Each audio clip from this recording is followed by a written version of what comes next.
So, jetzt sind wir genau wieder hier, wo wir aufgehört haben gestern. Das heißt direkt am Krankenhaus. Das heißt, wir können uns erst mit den Leuten unterhalten. Beziehungsweise wir können uns mal umschauen.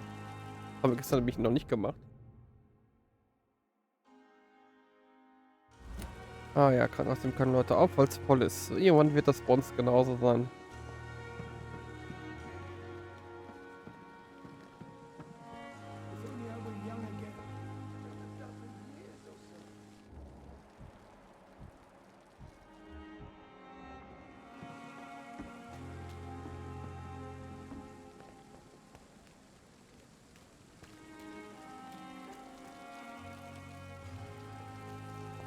Die alle plötzlich reingehen und mich gekonnt gerade ignorieren, glaube ich. Oder ich kann mit denen einfach nicht interagieren.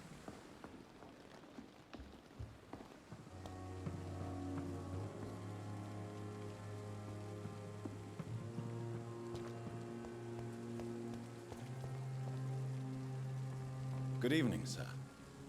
I'm Dr. Jonathan Reed. I'm new here. I've already heard about you, Dr. Reed. I'm Milton Hooks, the ambulance driver for this shithole of a hospital. That's quite a blunt introduction, Mr. Hooks. You can call me Milton. I like to speak my mind, Dr. Reed. Perk of the job. Don't judge me, and I won't judge you. I'm not sure I understand what you're talking about. Well, I'm no doctor, but I'm pretty sure a gun can't be used as a surgical instrument. You have a keen eye. I learned to shoot during the war, and have carried one ever since. Old habits die hard. No need to explain, Dr. Reed. And if you ever need a better gun, remember, I may have something for you. Okay.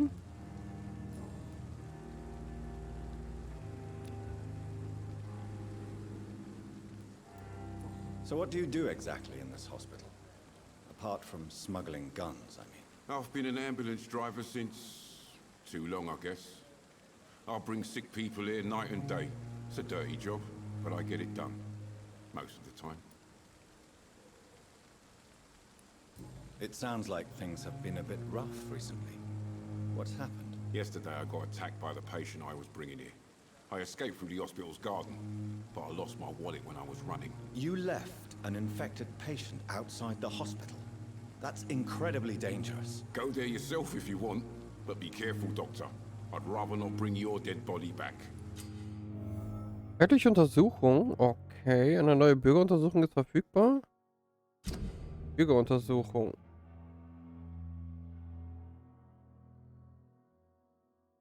Ja, das war in Sims 3, wenn du die Ärztin gespielt hast oder den Arzt. Um nachher einen gewissen Rang erreicht hast in Sims, dann konntest du auch die Leute untersuchen.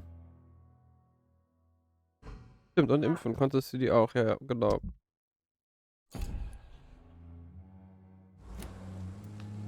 Since you're on the front line, how is the sanitary situation in this vicinity? It's a complete disaster. It's even getting dangerous to enter some streets or buildings. Even the locals attack you.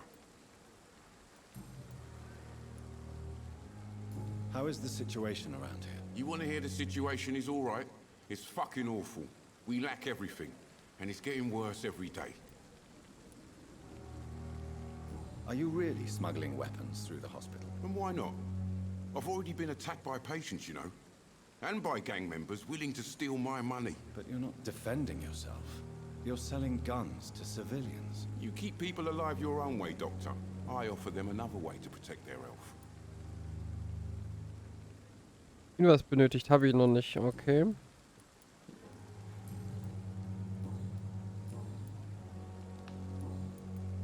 I'd like to see your goods. Wise choice, Dr. Reed. A reliable gun is what everybody needs these days. Was haben wir denn da überhaupt? Rotflinte. Drohne, Patrone, toll. Ah, das sind meine Sachen. Okay. Mitternacht im Garten. Betritt den Garten im Hinterhof. Machen wir sofort. Wir quatschen erstmal mit den anderen. Obwohl... Wo ist das denn? Kann ich das irgendwie aussuchen? Händler?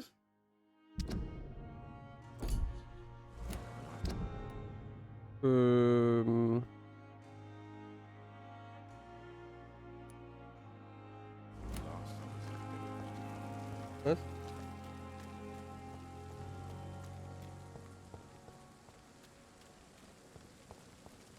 Das Mikro nimmt nicht alles auf, aber manche Sachen nimmt er auf.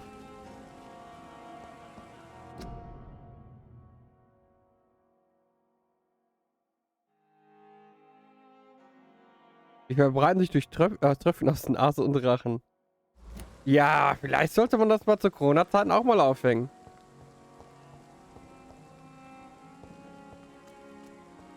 Wenn wir niesen mussten, sollten wir in die nicht in die Knie, in den Armbeuge niesen. Und ich denke mir so, ja klar, so schnell kann ich auch niesen.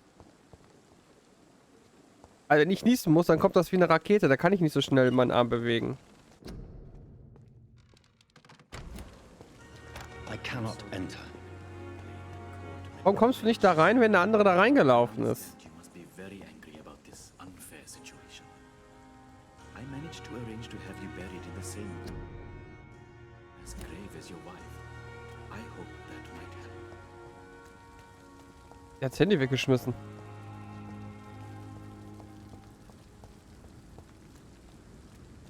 Nein, vielleicht ist das Schloss einfach... die Tür ins Schloss gefallen.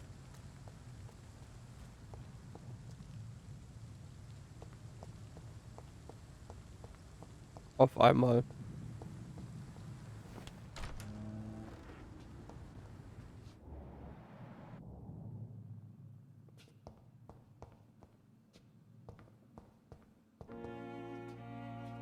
Aber ich finde die Musik auch sehr schön gemacht, gerade diese Melodie. Das passt richtig gerade zu dem Spiel.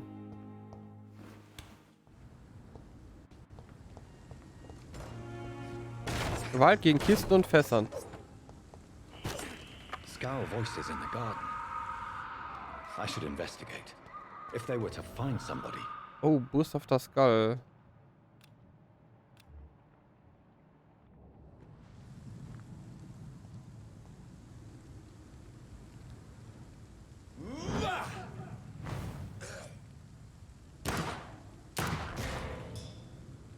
Warum?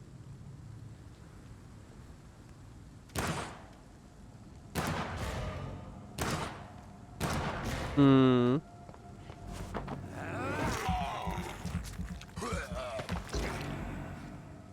Die Frage, bleibt der jetzt tot oder steht... Ach ne, da sind direkt zwei von denen, ist klar.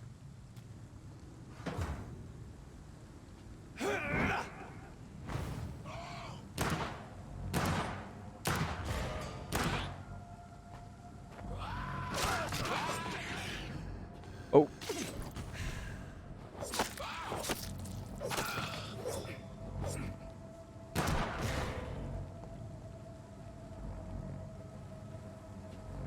Oh, schnell, sag ihn aus, sag ihn aus, sag ihn.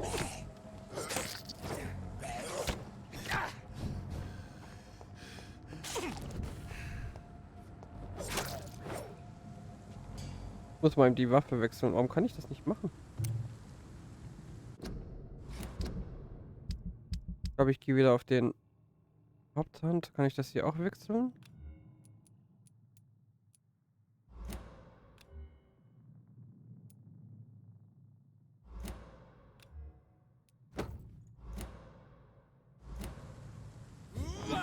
In den Deutsch gerade irgendwie so ein bisschen besser. Ich muss gucken, dass ich irgendwie wieder Blut kriege, damit ich mich heilen kann. Oh, ein hübsches Bild.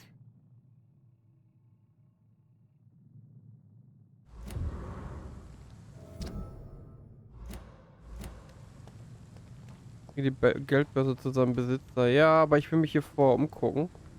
Und wir müssen uns noch ausruhen, um uns zu entwickeln.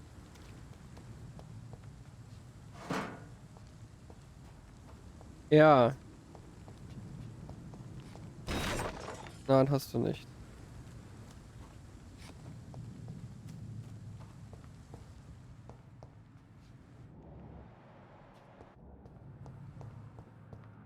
Ich meine so schon, also von daher.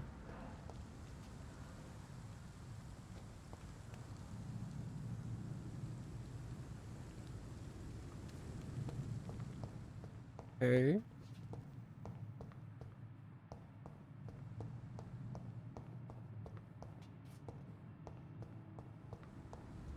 Von Ash.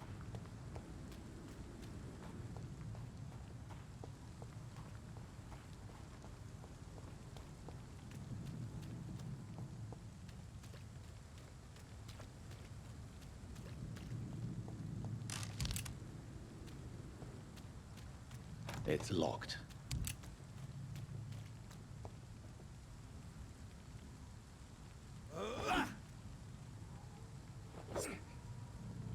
Kann man das nicht irgendwie auswählen? Ja, ich versuche gerade das so zu machen, dass ich beide Waffen... Ach so, warte mal.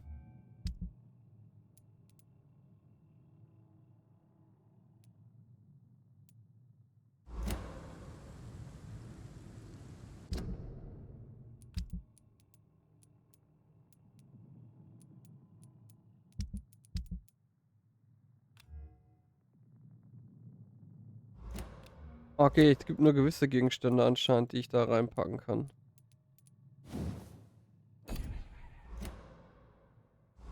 Nö, anscheinend geht das nicht. Dann muss ich wahrscheinlich andere Sachen finden.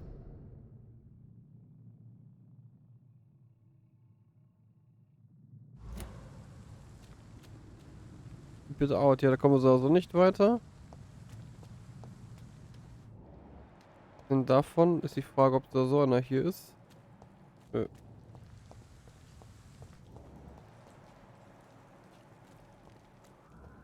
Sieht nicht danach aus.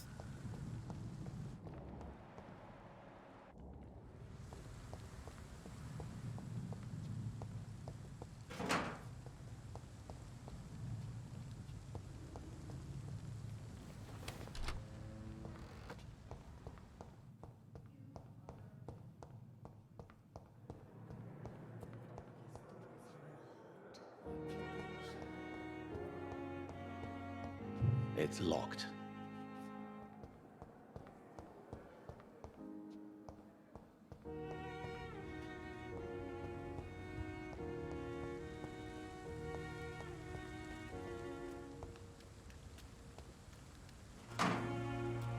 Kleiner Beutel voller Ramsch. Okay.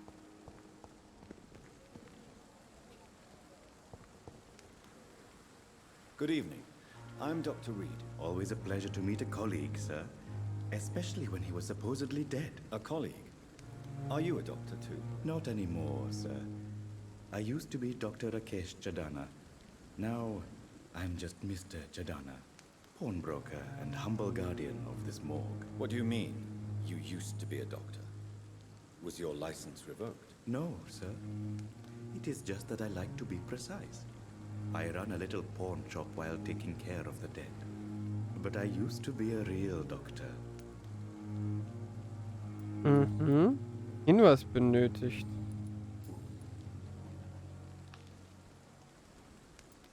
Do you work here alone? Yes, very easy work, sir. All I have to do is watch a few bodies. The situation was very different when the main morgue was still open.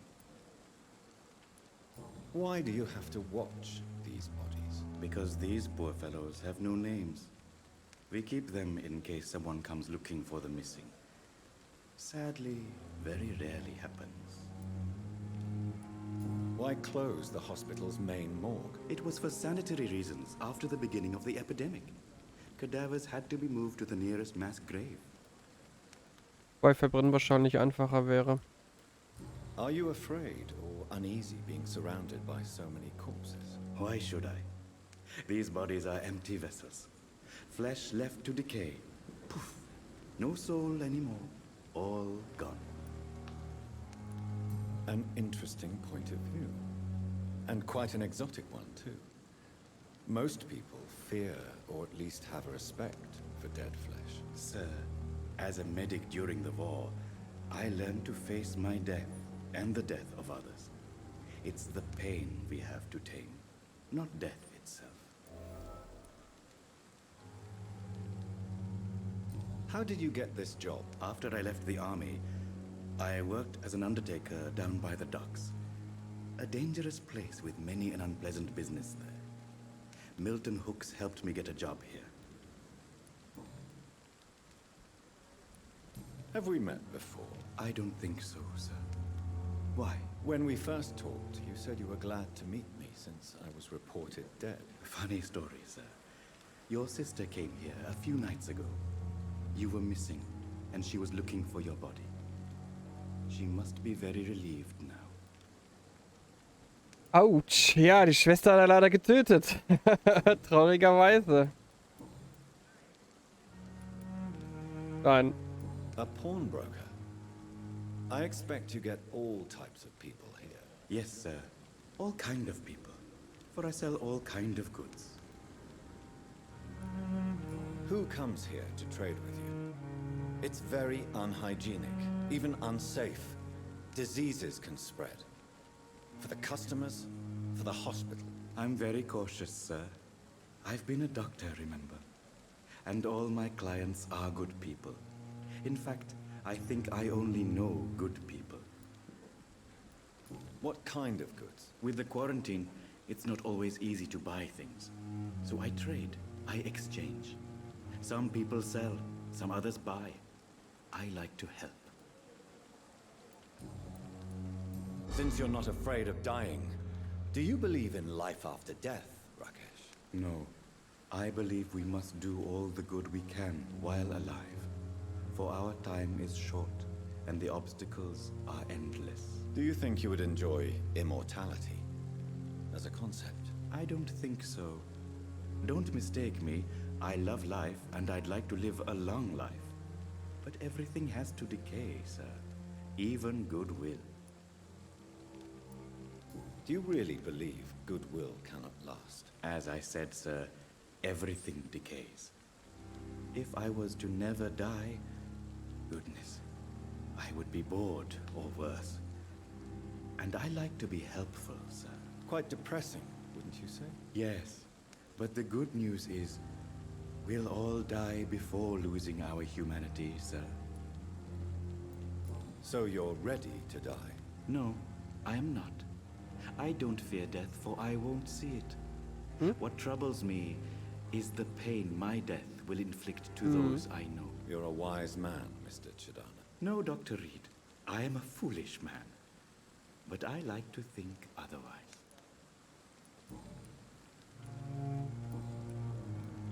Please show me what you have to sell. Of course. It's just trinkets and curios, really. But I'm sure they can be useful. Eine rätselhafte Formel.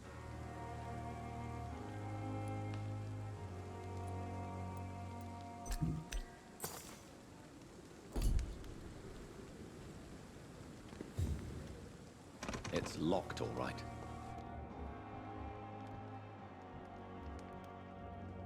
More bodies will arrive and then sadly depart. I'm managing a trade.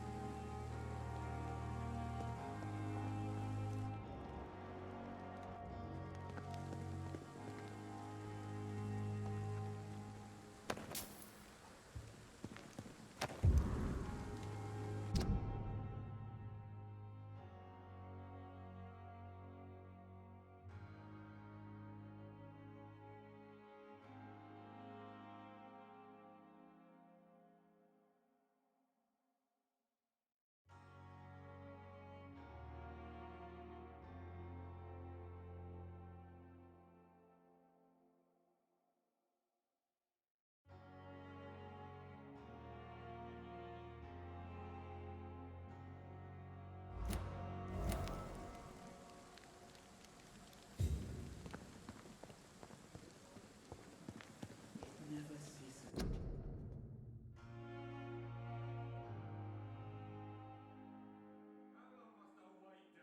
Blaming me will not further your agenda, sir. Warum leuchtet der so komisch? At the same time.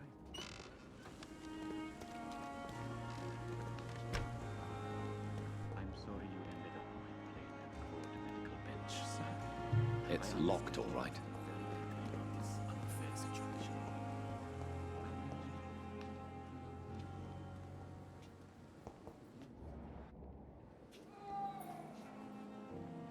Good evening, Doctor. I believe we're going to be working together. Dr. Reed. Dr. Swansea informed us of your arrival, but I could not dare to believe we'd have such good fortune.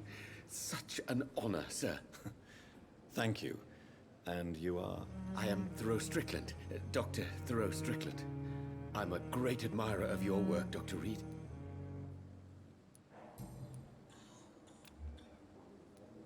Please, could you tell me something about yourself? I'm a great admirer of your work concerning blood transfusion, Dr. Reed. I run my own experiments. I'm convinced it's the future. What made you choose to be a doctor? I'm not ashamed to admit you and your work have inspired me. I am honored to have the opportunity to work by your side. It's always a pleasure to share scientific and medical knowledge with someone eager to learn. I'll be glad to help you if I can. This epidemic may be the century's most terrible disaster, but I'm convinced that we, as doctors, are the only ones able to defeat it. I based my technique on my mentor's research. He helped me perfect my method. What is yours? I'd rather not talk about it. For now, it's just theories and first approach. My process is purely experimental and unsuccessful. As long as you're cautious and methodical, you may remain empty-handed, but you won't fail. You're not the first one to warn me, but I am convinced knowledge is the main weapon against the ravages of this epidemic. What can you tell me about the Pembroke? Well, it has always been an honor to work with Dr. Swansea. But with your arrival, I can't think of a better opportunity to learn about blood transfusion. You seem quite optimistic.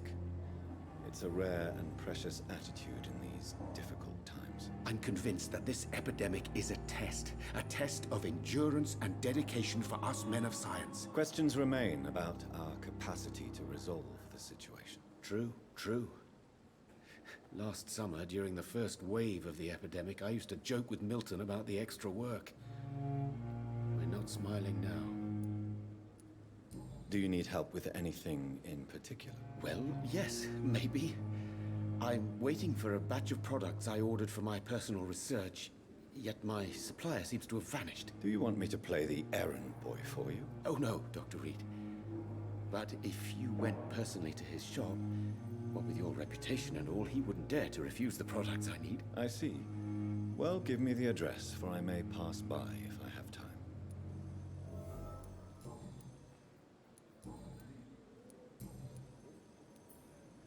Tell me more about your willingness to experiment with new medical techniques. Harvey Fiddick is a patient suffering from a severe injury that could cripple him if not treated correctly. I'm convinced your blood transfusion technique could help him. What is it you really want? To save him, or to prove your point? Fair question. I want nothing but to save my patient, Dr. Reed. Especially since I know Mr. Fiddick's story. Tell me Mr. Fiddick's story. Our first diagnosis was compromised because Mr. Fiddick lied to us about the real origin of his injury. He first claimed it was an accident. But why would he hide such crucial information from us? Because he is a proud father, ashamed of putting his children at risk because of his own negligence. This personal involvement could also appear to be a lack of impartiality. You must know that a good surgeon must remain neutral. I agree. But that does not excuse Dr. Ackroyd's behavior, a man who did not even take time to converse with his patient. Do you think keeping his distance was a mistake? All I know is that I'm taking care of human beings with desires, hopes, and fears. Not some biological machine comprised of blood, bones, and flesh.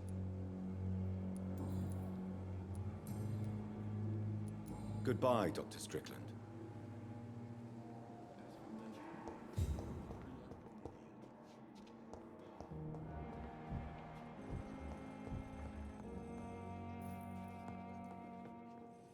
What can I do for you, Doctor?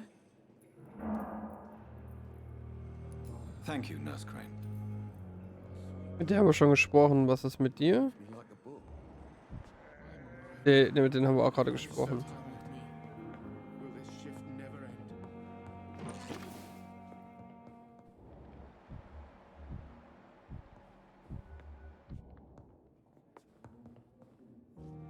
Good evening, sir. I'm Dr. Reed. May I help you? I don't know if a third opinion is needed. Your colleagues are already arguing about my condition. I see. Would you mind telling me more about your situation? I'm Harvey Fiddick. All I want is to get me bloody arm fixed properly. Tell me about your injury, Harvey. Why do you feel so guilty about it? My wife died because of me. And now I may lose everything because I've been careless enough to hurt myself. What an arsehole. How could your job be responsible for your wife's death? I was working a double. She went out to bring me a hot meal and got caught in a German bomb raid. You can't hold yourself responsible for your injury, Mr. Fiddick. Unless you tried to hurt yourself. Of course I didn't hurt myself. But I can't work until my arm is fixed. My children need to eat, Doctor. Tell me more about the death of your wife, Harvey. 1915. I was in the army. Building workshops for the Royal Flying Corps. Helen was happy I wasn't sent to the front. What happened? The Germans sent Zeppelins to bomb the construction site, but they missed their target.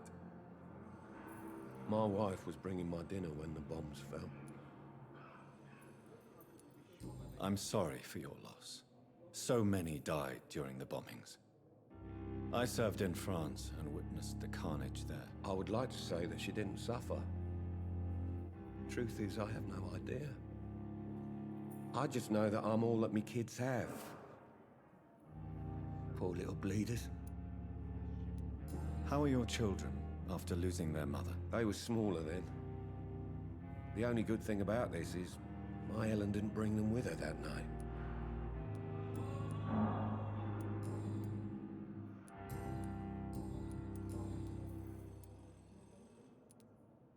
Are you satisfied with your treatment here? Well, it's clear that I've chosen a bad time to be injured. Forgive my bluntness, but you seem overwhelmed by cases of the flu. I won't lie to you about it. I'm afraid we are. Are you sure you don't want to operate yourself, Dr. Reed? I have the feeling you're very capable, and your colleagues seem to think so too. In other circumstances, you would be right. But for now, I don't think I can take on the responsibility. My apologies. Tell me about the doctors who are arguing about your case. Strickland and Aykroyd. They both want the best for me, but there's a lot of pride there. Doctors are no different from carpenters, it seems. What do you mean? I often had professional arguments with rivals on a building site. Difference is, I disagreed about wooden nails, not flesh and bones.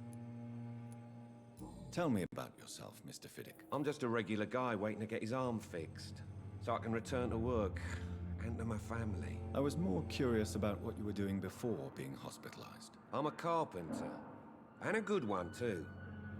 But that means I need both arms to feed my family, Dr. Reed. Goodbye for now, Mr. Fiddick. I'll see you later. I will not let you down, my boy.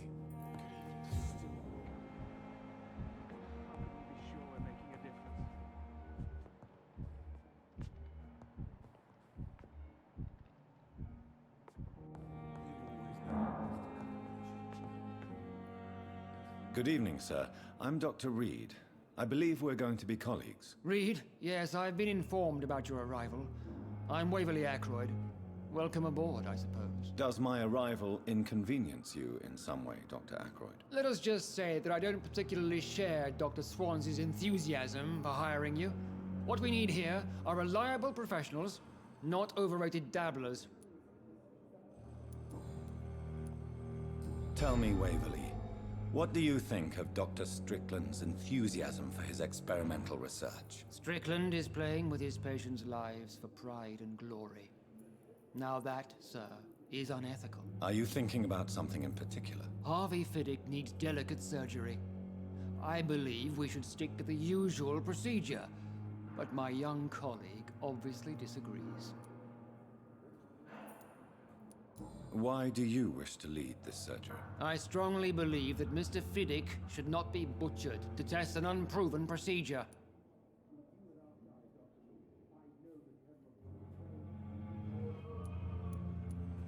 I really hope you're right about this, Dr. Aykroyd. I'm trusting your judgment on this. I'm not the kind of man who runs away from his responsibilities, Dr. Reed. There is no need for you to be looking over my shoulder. And are you not afraid that your rivalry with Strickland may be blinding you? Rivalry? I guess you could call it that. but I will never be childish enough to let my personal feelings affect my judgment.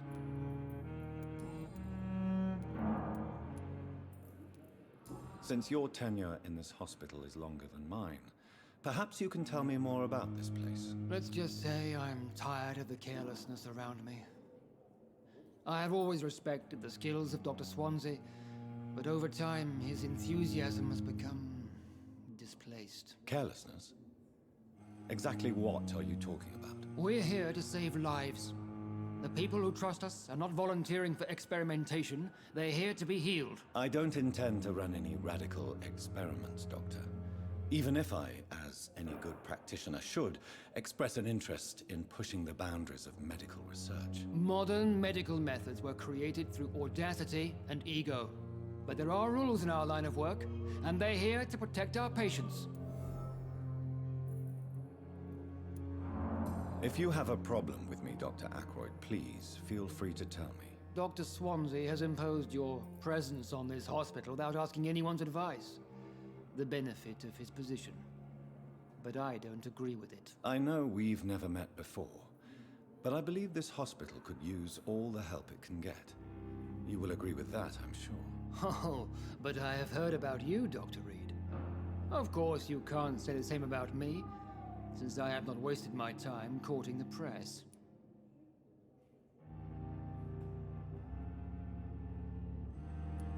There is no need for such animosity between us. Don't you think the epidemic is already enough to deal with? That is one point we could agree on. And that is precisely why I want to be sure that you will be of help to this hospital, instead of a burden.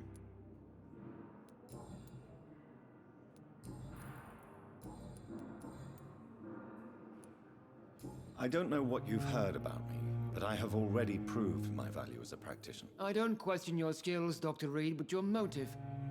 Is it money, fame, or are you truly dedicated? And what exactly is that supposed to mean? I served in the war just like you. But unlike you, I did not use the wounded to play the modern sorcerer. Be careful what you insinuate, Dr. Ackroyd. I only want you to admit you used those men to improve your theories. This is ridiculous. My blood transfusion technique saved many lives, and you know it. You see? That is exactly what I hate about people like you. You avoid this kind of accusation instead of facing reality. It seems you have bad memories of your military service. I refuse to see this industrial slaughter as scientific progress. War only reveals the worst in men. We can at least agree on something, Dr. Ackroyd. Thank you for your time. We'll talk later. Ich mag ihn jetzt schon nicht.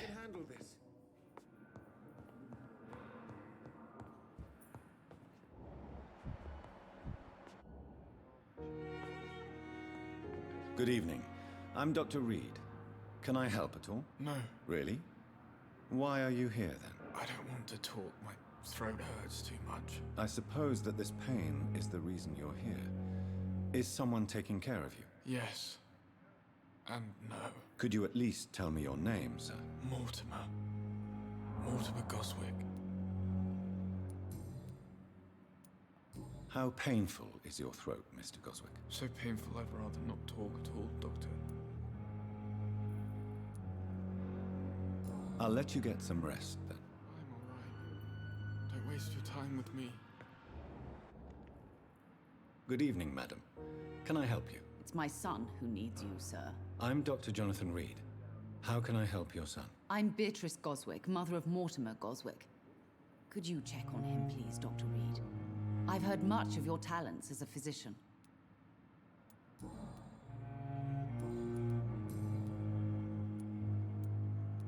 What can you tell me about yourself, Mrs. Goswick? Not much to say. Just take care of my Mortimer and I'll cover all the expenses. That's all that matters. Are you really that rich?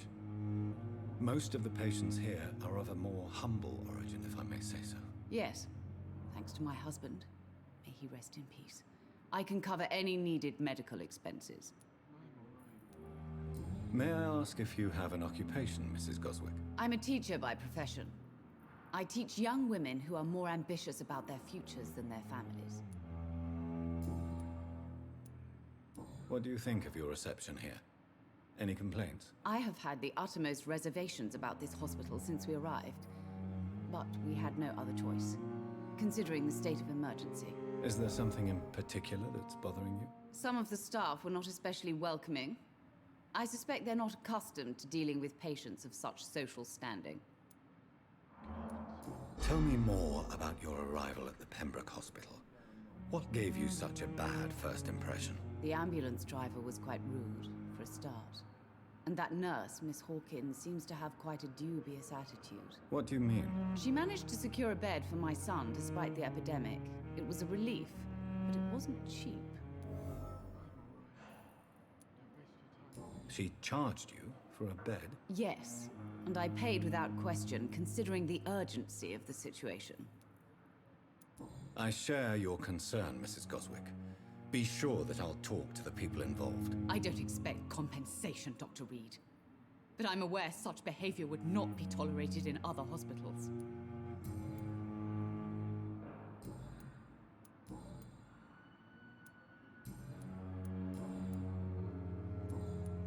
Goodbye, Mrs. Goswick. Good evening, Mr. Goswick. How are you? I'm okay.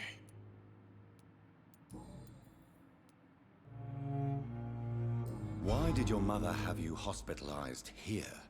She seems convinced this is a bad hospital. My mother just wants the best for me. She won't rest while I'm here. She'd go all the way to hell and back to help me. Is your mother bothering you? As your doctor, I can ask her to leave you alone if you would prefer. That's tempting, Doctor. But you have no idea what my mother is capable of. She would tie herself to my bed if you asked her to leave. Pembroke Hospital may look unorthodox, but rest assured, you're in good hands here. It's not me you have to convince, Dr. Reed. It's my mother. How painful is your throat, Mr. Goswick? So painful I'd rather not talk at all, Doctor. I'm sure you realize a doctor and his patient have to communicate, sir. Would it help if I gave you some paper and a pen? Not really. I see. Then maybe it's not just your throat that hurts, Mr. Goswick. Perhaps your sore throat is just the consequence of something more hurtful. Yes, maybe. But I don't want to talk or even write about it now.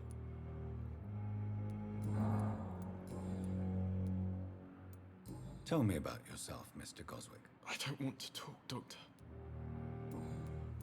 I have to go now, sir. But don't hesitate to contact me if you need any help. Good evening, sir. Doctor.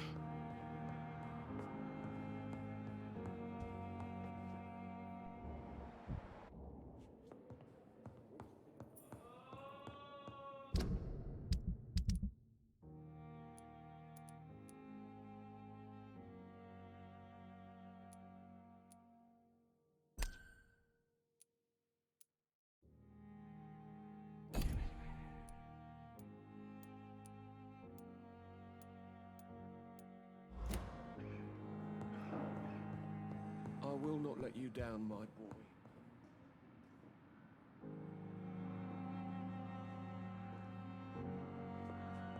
I'm all right. Don't waste your time with me.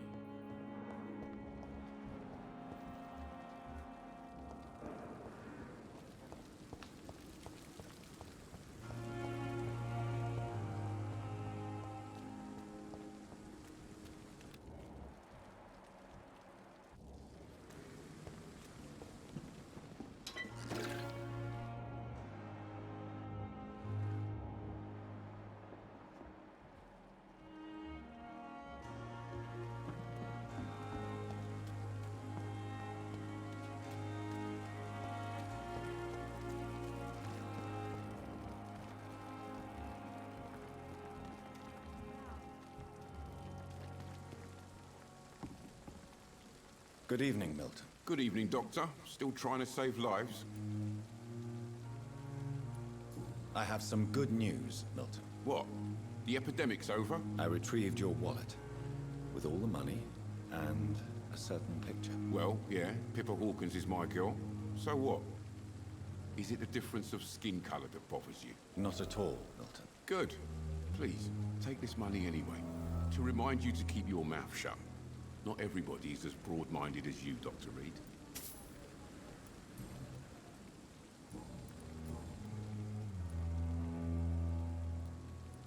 Admit it. Nurse Hawkins is more than your lover. She's also your partner in crime. Of course she is. How else could I tell which bed is free? I need to know that. Have you no shame? Don't you see the city is crumbling down? Today, people are ready to pay to get a hospital bed. Tomorrow, we may be fighting for food. Tell me why you're extorting money from some of the patients here. If a patient wants a bed, he'll have to pay me a little fee. That's all. Where did you get the idea for such an immoral scam? Funny you should ask. The first time it was from a patient who bribed me to get a bed. It's only then I realized I could make a fortune. What's going on between you and Nurse Hawkins? Pippa's tired. Tired of all this shit. Tired of all those corpses piling up. She's as depressed as I am.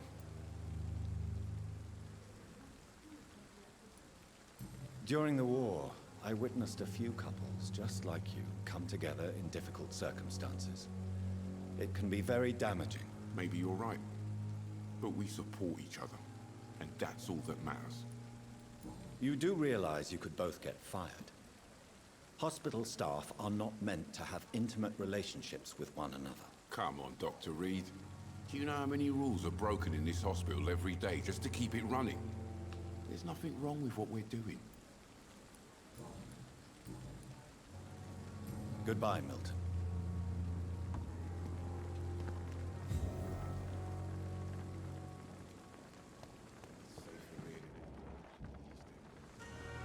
Good evening, nurse.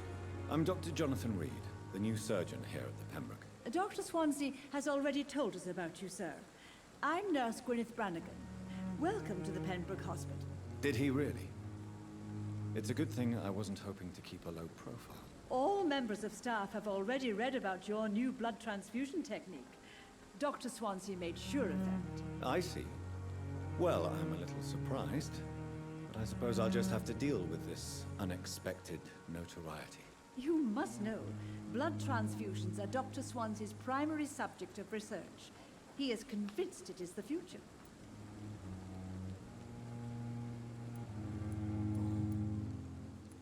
I'm not familiar with all the staff yet. Perhaps you could help me. Brilliant professionals, most of them. Dr. Swansea has a gift for recruiting talent. Most of them. Is there a problem I should know about, nurse? It would be inappropriate for me to speak ill of a colleague.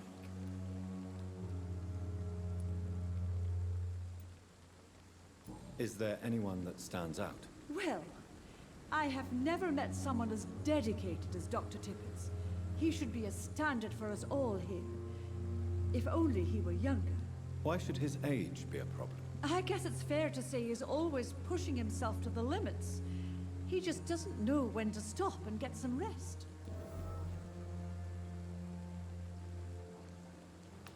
Nurse Brannigan, if you do know something, please tell me. Anything you say will be held in confidence. No.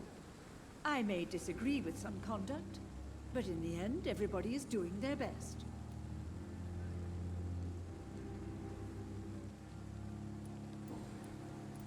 How are things here? Not good, to say the least. We're struggling against an invisible enemy, more lethal than any bullet from a gun. It's hard, Doctor. An invisible enemy? Quite a poetic term for a disease, especially from a nurse. Sorry, Doctor. These last few weeks have been exhausting. We could all do with a good night's sleep. Do you think this hospital can survive the epidemic? We are all volunteers here, and we're trying to hold fast, but how do we beat an invisible killer? Some nurses have already resigned.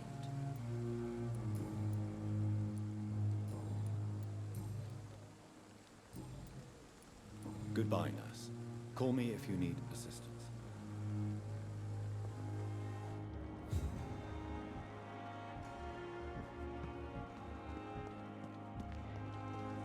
Dr. Swansea is right. This place seems perfect to conduct my research. Good evening, miss. I'm Dr. Reed, the new surgeon at the Pembroke Hospital. And who are you? Your name has no meaning to me, mortal. You're nothing but dust blown by the winds of eternity. I beg your pardon? What are you begging for, mortal? My clemency? Well, tonight maybe I'm inclined to mercy. You'll never forget the night you met Thelma Howcroft. You keep calling me mortal. Why is that? And if I'm mortal, what are you? Well, Dr. Reed, if you must know, I'm a vampire. And why do you believe you're a vampire? I don't need to believe anything. It is what I am. It is what I feel within this hollow shell of flesh. Please, describe to me how you feel. What is it like to be a vampire? I can hear my body crumble from the inside as my flesh cracks and fades. I sense the last pulse of postulant blood within my drying veins. I need new blood. I see.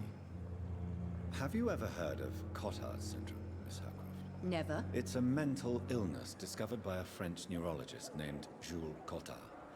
The affected patients are delusional. They believe that they are putrefying, that they are dead, a ghost or a ghoul, or in your case, a vampire. Delusional, you say? Oh, sad and petty mortal. You can't even begin to understand the concept of immortality. And you think it is I who am delusional. I'm assuming you must be a patient here. Am I right, Miss Howcroft? It's only a cover. To hide from my enemies. I can leave whenever I want. As a woman, a spirit, fog, or bat. Who are these enemies you mentioned? Can you describe them? I cannot say for sure. But I sense their eyes on me from nearby. I feel them watching me every time I visit the garden near the morgue. The staff here are not your enemy. They're here to help you, to care for you. I'm not speaking of the doctors in white. I'm speaking of the men and women who hunt me. For I am a vampire. I see. Don't worry. These people will not find you here. I'll personally make sure they leave you alone. Thank you, mortal. But do not interfere with them, for you are no match for those that hunt me.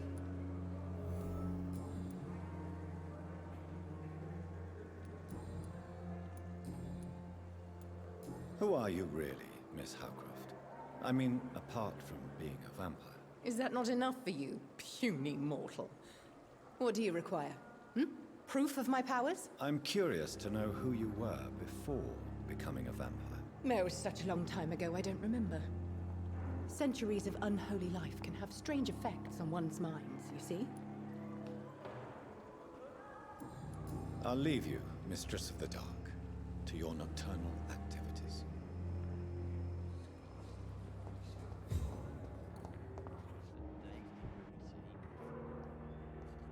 Good evening, nurse. Good evening, Doctor. I don't think we've been introduced yet. My name is Pippa Hawkins. And I'm Dr. Jonathan Reed. Dr. Swansea has recently offered me a position in this hospital. Well, it's a euphemism that your help will be appreciated, Doctor. Milton cheats patients out of their money at this hospital, Pippa. Are you his accomplice? Yes, I am. Is this your definition of being useful? By abusing the sick and poor? No. It is my definition of getting out of this useless life once and for all. Whose idea was it? What difference does it make? We did it together, and I'm guilty as charged. Answer my question. It was my idea first, even though Milton would say it was his, to protect me. Why do you do it? Why not? Most of the sick who paid for a bed are already dead, or will be soon. Don't you see the futility of all this?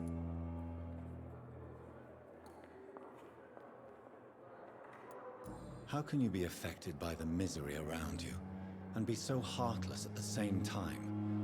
Which is the real you, Nurse Hawkins? I could ask you the same question, Dr. Reed. Are you more real when you lie to a dying patient, or when you grant him useless medication?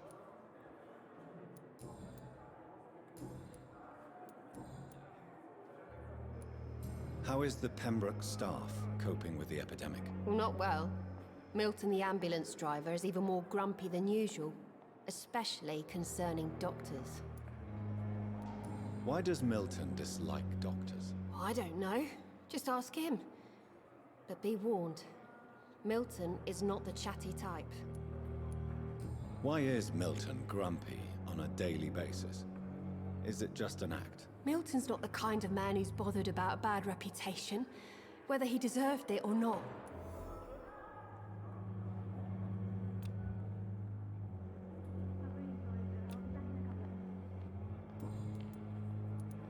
How long have you been a nurse? Well, long enough to see that the epidemic is winning. And no matter how qualified you are, don't tell me you'll change that. You'd be surprised what dedication can achieve, Nurse Hawkins. In medicine, sometimes we're just a test result away from a miracle. Sorry, Doctor. I don't want to sound bitter, but I'm just too tired to give a pep talk like Nurse Brannigan. How would you describe the situation at the Pembroke Hospital? It's serious. The flu is wreaking havoc amongst the staff and patients. We are running out of everything. Nurse Hawkins, the Spanish flu won't last forever. Even the Black Plague didn't kill everyone. I wish I could believe you. But what if this epidemic was worse? What if in the end, nobody was spared? You must get a hold of yourself, Nurse. Sorry, I'm exhausted. No one has any idea when this epidemic will be over. Pepper, I know you're very close to Milton Hooks. Yes, Milton Hooks is my man. If you want to report me for that, just feel free, Doctor. I have no intention of reporting you, Nurse Hawkins. But are you aware of the risks? The rules say I won't be allowed to work as a nurse anymore. But here at the Pembroke, we break rules all the time. Is he worth the risk? Hey, I'm no perfect woman, and Milton is not the finest bloke. But we do our best to get by. That's all any of us can hope for nowadays. Goodbye, Nurse Hawkins.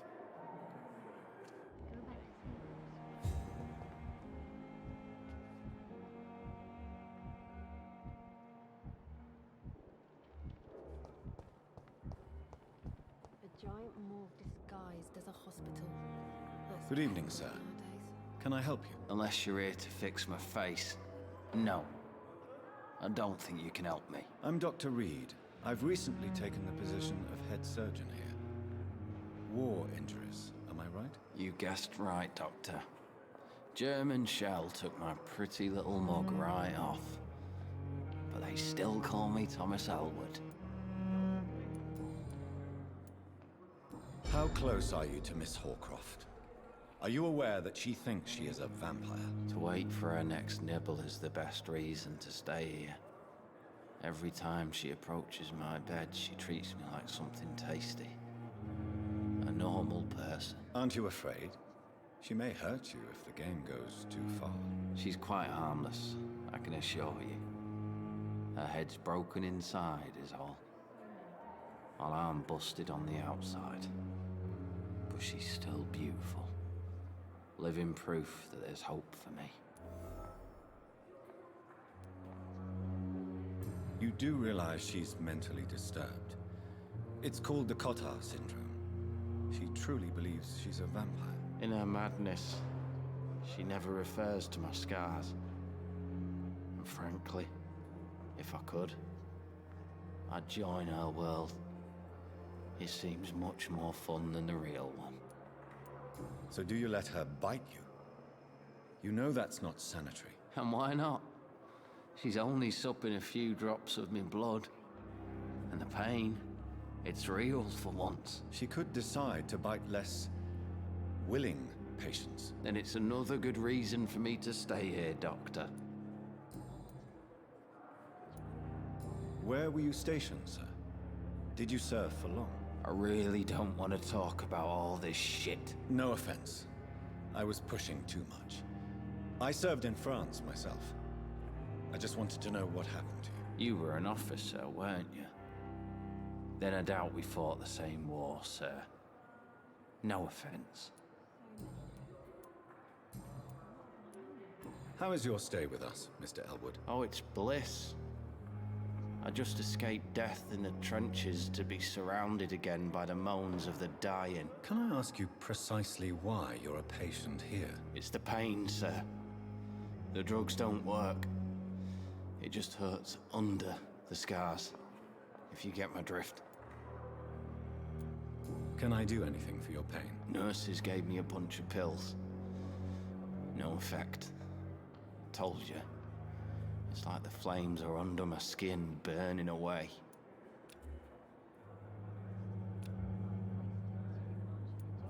Who is treating you? Is someone in particular looking after your case? Nobody since the old and tired doctor spoke to me. Started to think I was forgotten about.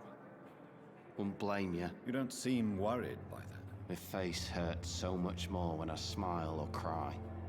I've learned it's easier not to speak. But be assured I'm smiling inside.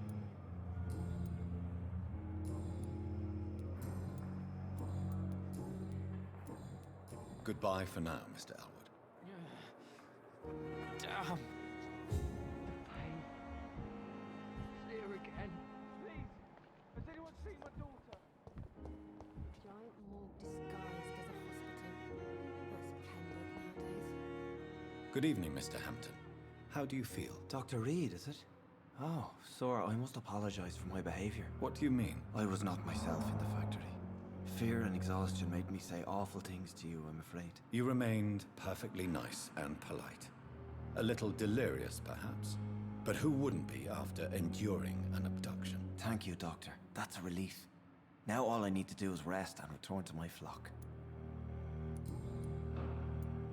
Have you made friends since you arrived? Not really, but I recognize Miss Harriet Jones.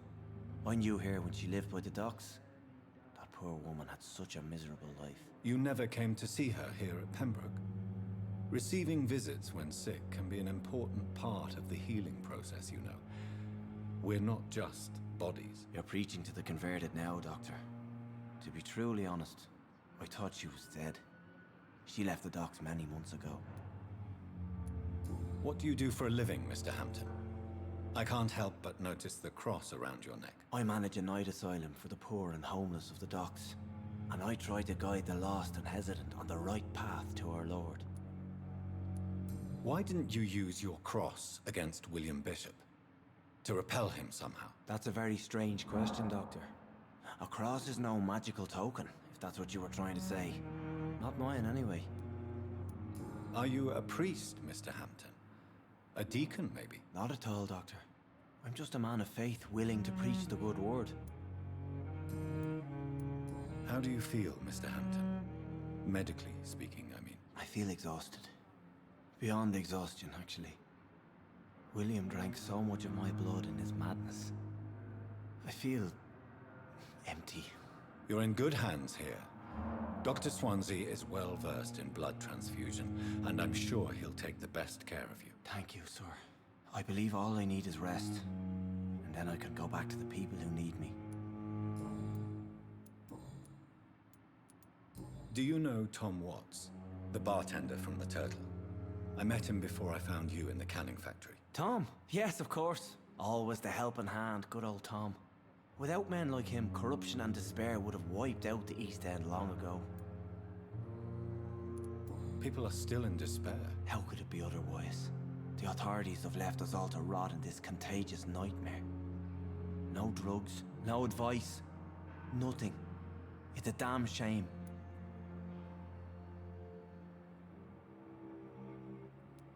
Who should I avoid in this part of town, then? Any particularly evil figures? Not really.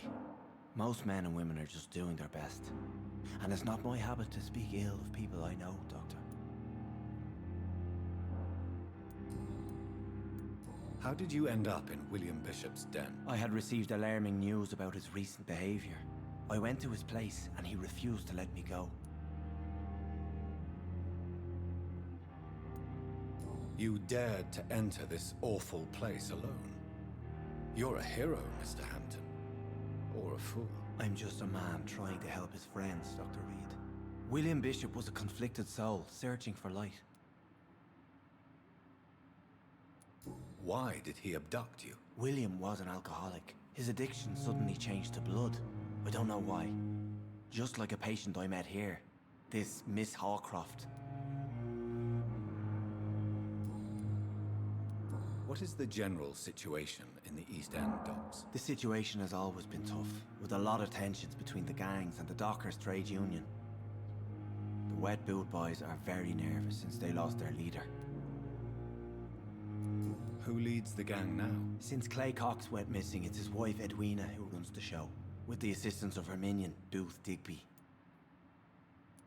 Has the gang been threatening you? Ah, no.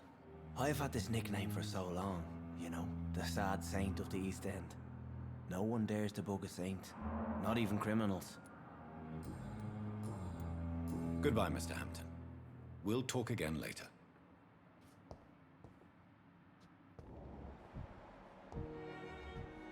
I cannot enter.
Good evening, sir. So it is true. The famous Dr. Reed has joined us. I can't think of any better news during these terrible times. Do we know each other? Actually, yes. We met once before, at the Rockefeller University in New York. Dr. Tippett, yes, I remember. I was assisting Professor Carell in his research about coronary bypasses. He had nothing but praise for you. He was also very confident about your future. And look at you now. Eminent surgeon and blood transfusion specialist. You're exhausting yourself, Corcoran. Maybe you should think about preserving your strength. No. We must keep on healing all those poor souls. We are the last rampart before chaos. Once more unto the breach. Nurse Brannigan is worried about you, Doctor. She should not have told you that. I will have a word with her. You don't have to blame her for her honesty. I'm not that kind of man, my dear Jonathan. Actually, Nurse Brannigan's opinion is the only one I may listen to. What is the Pembroke Hospital situation? And please, speak freely. This hospital is not exactly the best of London. I'm sure you are used to working in a better environment. It's more than enough. In any case, the personnel of a hospital are much more important to me than the building. Don't be misled by appearances, Dr. Reed. This hospital does not lack talented people. It just lacks hope. What can you tell me about the staff in the hospital? Some are really good, and others are not so good. But during this troubled period, there is no time for slander. I prefer to focus on the positive character traits. Tell me more about cherished people, then. Nurse Brannigan is a pearl. She is the most helpful and dedicated nurse I've ever worked with. A clever and cheerful woman. You really seem to admire her skills. I'll go even further. If she was a man, she would be a damn fine practitioner. Any opinion about the management? I don't always agree with Dr. Swansea's reserve, but I must admit he does all he can to keep this facility running during this crisis. Ah yes, the burden of command. I was fed up with this concept while serving as a medical officer. Don't get me wrong. Swansea's a good administrator. I just wish he would get out of his office now and again.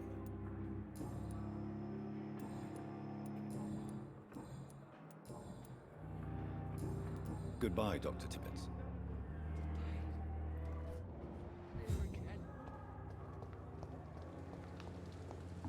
It's safer here than anywhere else in the East End.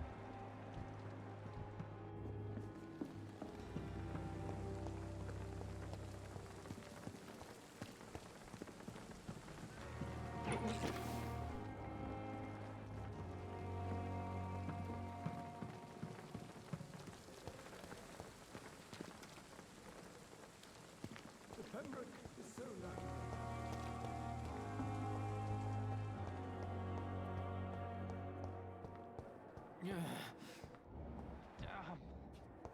The pain.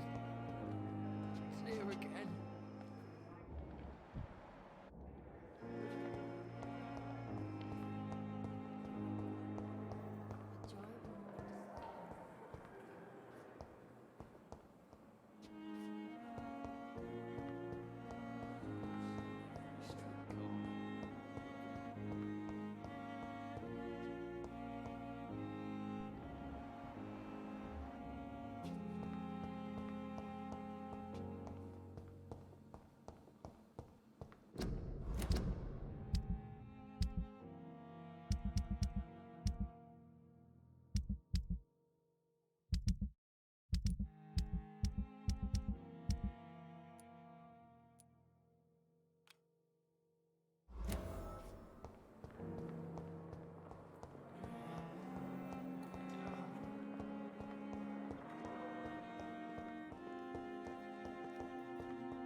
Thelma Howcroft said she was being watched by vampire hunters.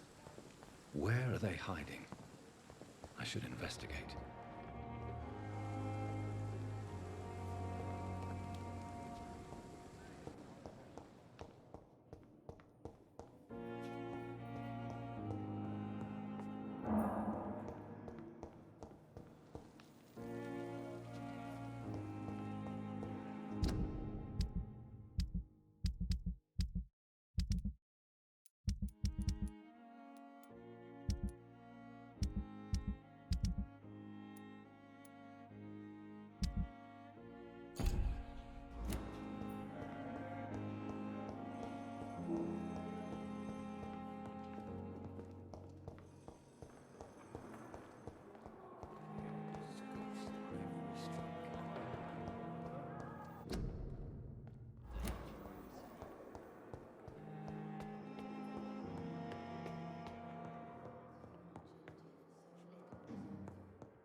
It's locked.